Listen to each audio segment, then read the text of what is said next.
this week's video, I'm going to be talking about my top 5 pros and cons each of living in Seattle. So if that's something you're interested in, stay tuned. Am I awake or am I dreaming? All right, starting with the pros. Pro number 1 is the fact that there is nature all around us. And that's actually why Seattle has been named the Emerald City, because it is lush, it is always green, regardless of the time of year, and definitely in the summertime. And that's another thing I want to point out is Seattle summers are the best. What's really cool is you can be in the city center and still be surrounded by nature. We've got Green Lake. It is beautiful. A 3-mile stroll or bike ride, rollerblade, whatever you like to do around that lake, and it's smack dab in the city center. One of my favorite places to get my steps in. We are here at Green Lake, Lucy and me. Lucy's barking up.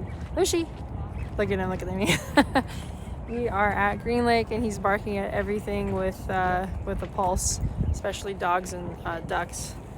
Look how beautiful it is. There's a lot of people out here. See, Seattle can be nice in the wintertime. And another thing about this Green Lake is it's funny, I actually just realized it's called Green Lake, and it's not for a good reason. I want to say it's literally because the water is green from all the algae and stuff, so maybe don't swim in it. However, Seattle, it's very lush, very green, and as I was mentioning, it's also dog friendly. So that's point number 2. Seattle is extremely dog friendly. I swear, I feel like everybody has a dog here. And the sad part is I grew up here in Seattle. However, I only just got my first dog over a year ago, Lucy. So you can check us out, walk in Green Lake from time to time. And another thing to point out is here in Seattle, there's actually a dog park that's also a bar. It's in the north end up here in North Seattle near Shoreline. You can actually go to this dog park and grab a drink while your dog plays with other dogs, so you can both socialize. And the name of this dog park bar is Dogwood Play Park. You can check out their website. This is not sponsored by them by any means, and I have yet to go pay them a visit. However, I thought it was super interesting when I was looking up dog parks. So take a look at the description if you want to check out their link, and go ahead and support a local business. And maybe this is by no accident, considering that most Seattleites, yes, we are called Seattleites, are dog friendly or dog owners. We're also ranking, this is my point number 3, as one of the top smartest cities in the United States. And actually back in 2018, Seattle actually ranked, we made the list of having one of the largest populations of intellectuals. It's almost, half the population that actually has a bachelor's degree, 47%. That's a pretty big deal. So we are the city of scholars. And then pro number 4 is if you like coffee just like me, if it gets you going in the morning, then Seattle is going to be one of your favorite spots. Who doesn't know what Starbucks is? Yes, Seattle actually was the birthplace of Starbucks, and if you ever come for a visit, go down to Pike Place Market and you can go to the first Starbucks ever. However, it's not just about Starbucks. There are local coffee shops and coffee stands, and I swear they're on every corner, so you can literally be driving around the city, and if you find a coffee stand, it's a drive-through. I haven't seen this in many other cities, and when I was living in Florida, I was missing those drive-throughs, because for you to have to park, go in, fall in line, hey, it's inconvenient, especially if you're on your way to work. And there are even some that are bikini baristas. So, hey, half naked females serving you coffee, if that doesn't sound interesting. Now, they're not all over the place. So that's another thing to note is Seattle. We love our coffee, really good coffee, both local, artisanal places, and then of course now famous Starbucks. All right, and then pro number 5 is Seattle ranks as one of the top cities for job opportunities. And although it's super competitive to get a job here in the tech industry in Seattle, they obviously pay you very well. So maybe you've heard of Amazon, Microsoft, and a bunch of other companies. I think Nintendo also had their, they got started here in Seattle, and other companies too have actually made the switch and come to Seattle, such as Facebook, Adobe, Google, and a bunch of others. So obviously, if you're into tech, Seattle is a great city for you to come and find work. All right, now going into the cons, the top 5 cons of living in Seattle. Number 1 top con would be the high cost of living. And I'm sad to say, obviously I'm a real estate agent, and it's very scary to see the appreciation spike up, especially in the last few pandemic years. So we have literally been going through this just a storm of lack of inventory. People are so interested in buying a house, so desperate, I would even say, that they are often overpaying for a home, sometimes $500,000 over asking price. Yeah, so it's literally becoming, you know, one of those big cities. I guess it is what it is. And Seattle actually made top 5 most expensive city to live in the United States, just behind Manhattan, San Francisco, and a bunch of other places. So yeah, it is real, it is happening.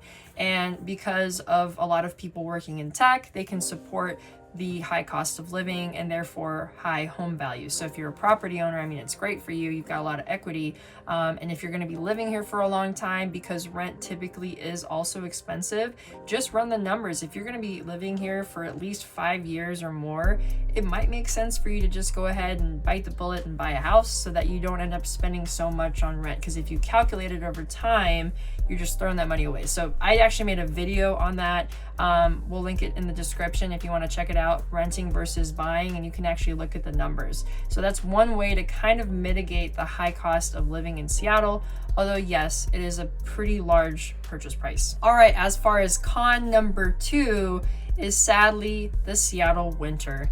It is, I call it, depressing. You know, we are known for our rain here, and it's not like heavy pouring rain. It's usually more of like we call it drizzle, where it's just overcast and misty, and that means that there's a lot of cloud cover. So unfortunately, our winters can be very gloomy, very dreary, from pretty much October all the way until maybe early March. So right now it's starting to get lighter and lighter out. Obviously we just had daylight savings, so now we're getting more daytime hours. And as I mentioned, in the summer we literally have the sunlight from, I don't know, I think it's from like 5 a.m. until 10 p.m.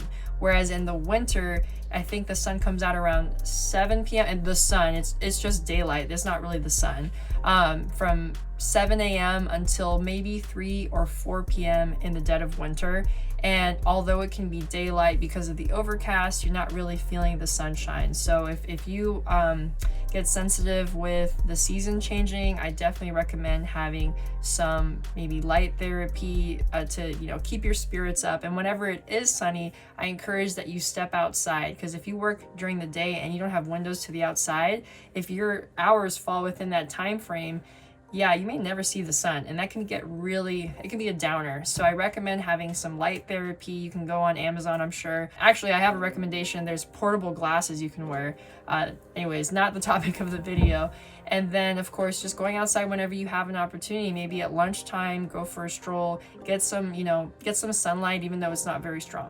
Though on the bright side though, even though the winter's pretty depressing, as I mentioned earlier, Seattle is super green all year round. Whether it's winter, it's summer. Now, of course, there are some trees that will turn orange, you know, during the fall time. However, we have a lot of evergreen trees, and we're the evergreen state. So, I mean, it's green all year round, super lush. All right, con number 3. If you don't know what this is, let me go ahead and tell you about it. It is called the Seattle freeze, and it is not literally a freeze, okay? It is basically a name that we call what is the Seattle cold shoulder, okay? So it can be difficult for a lot of people moving from other states coming to Seattle to make friends, and maybe that's not just a Seattle thing. However, we are so bad, I guess you could say, that we have a name for it. It's gotten much better in recent years just because of how many people have moved from other parts of the country that I don't notice it so much anymore. I remember growing up and, you know, somebody moves to town and they're like, what the heck? It's like really hard to make friends. So this is how I explain what the Seattle freeze is. Maybe other Seattleites have a different definition. For me, it could be when somebody, as I said, is making friends, you invite them out and they just don't want to go hang out with you. The worst though is when they are nice to you and they lead you on and say like, oh hey, you know, you hit it off with somebody, hey, you want to grab a bite sometime, you know, it'd be cool to hang out, oh yeah, whatever, that'd be cool, and then they never hit you back, they never follow up, they basically ghost you. For me, that is a version of the Seattle freeze, is where people want to be nice. They don't want to hurt your feelings, so they don't tell you the truth and they lead you on and da da da. So that's what the Seattle freeze is. And yes, it is a real thing. I have been noticing it since coming back to Seattle, although not so bad. So if you have any questions about that, drop a note in the comments. I'm curious, have you come across the Seattle freeze? Is this the first time you've heard of the Seattle freeze? Or maybe you disagree with me. Maybe it means something different. So let me know in the comments. All right, as far as con number 4, our homelessness problem. So, and we've always had, unfortunately, homelessness throughout downtown Seattle. When I was growing up, I remember there were certain parts where you would see them around. I've never seen it like this before. There are tents popping up everywhere alongside I-5 and, next to Green Lake, unfortunately, there's like a tent city over there. And so more and more, I'm noticing those numbers are just like, I want to say exploding, unfortunately.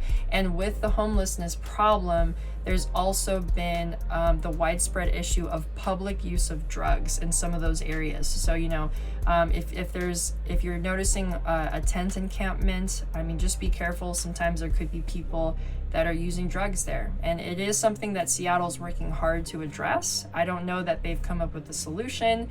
It's a real thing. So, the further away from the city you get, it does get a little bit better. Where I live is here in Shoreline, which is about 15 to 20 minutes north of downtown Seattle, more or less, depending on traffic. And you kind of see it, at least along I-5. However, in the neighborhoods I'm in, very rarely, okay? So it just depends on where you are, if you're more in the suburbs or not. And again, if you have questions about the homeless problem, or, even maybe you have a solution that you can suggest, drop it in the comments. All right, and for the last con number 5 is actually public transportation. Yes, we have buses, and they're building a light rail, which they've gotten quite a ways. I think it's at Northgate Mall now, so you can eventually, it'll go pretty far up north. I don't remember exactly where. So they're still building out stations, and you can take it right now. I think you can go as far as like SeaTac Airport, and that's getting better. However, I've spent time in Europe and in Japan where the public transportation is amazing. You've got subways, and it's just like really interconnected and on time. Seattle, when it comes to buses, they're usually delayed. Obviously, it's subject to the traffic or weather conditions, what have you. And sometimes the routes aren't very, conducive to where you want to go. So yes, public transportation is not the greatest. It is doable. A lot of exchange students that come study here in Seattle do rely on the bus system, and they make it work. Now, if you are thinking if you want to get rid of a car, I would say hold on to your car. It makes life a lot easier. Yes, you could Uber, that's going to get quite expensive. Or if you're active and you like to bike, it's actually pretty common for people to bicycle everywhere. Now, bear in mind, we have a lot of steep hills, so you're going to get a good workout.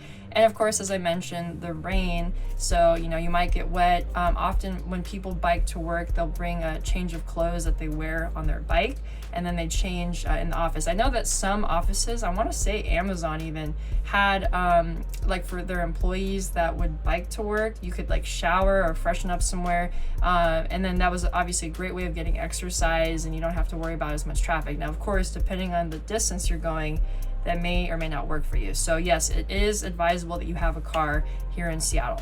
All right, guys, that wraps up my top 5 pros and cons of living in Seattle, Washington. If you have any questions or comments, drop a note below. And if this video was valuable to you in some way, please let me know and hit that like button and subscribe to my channel for more videos just like this. I'll catch you in the next video. Thank you.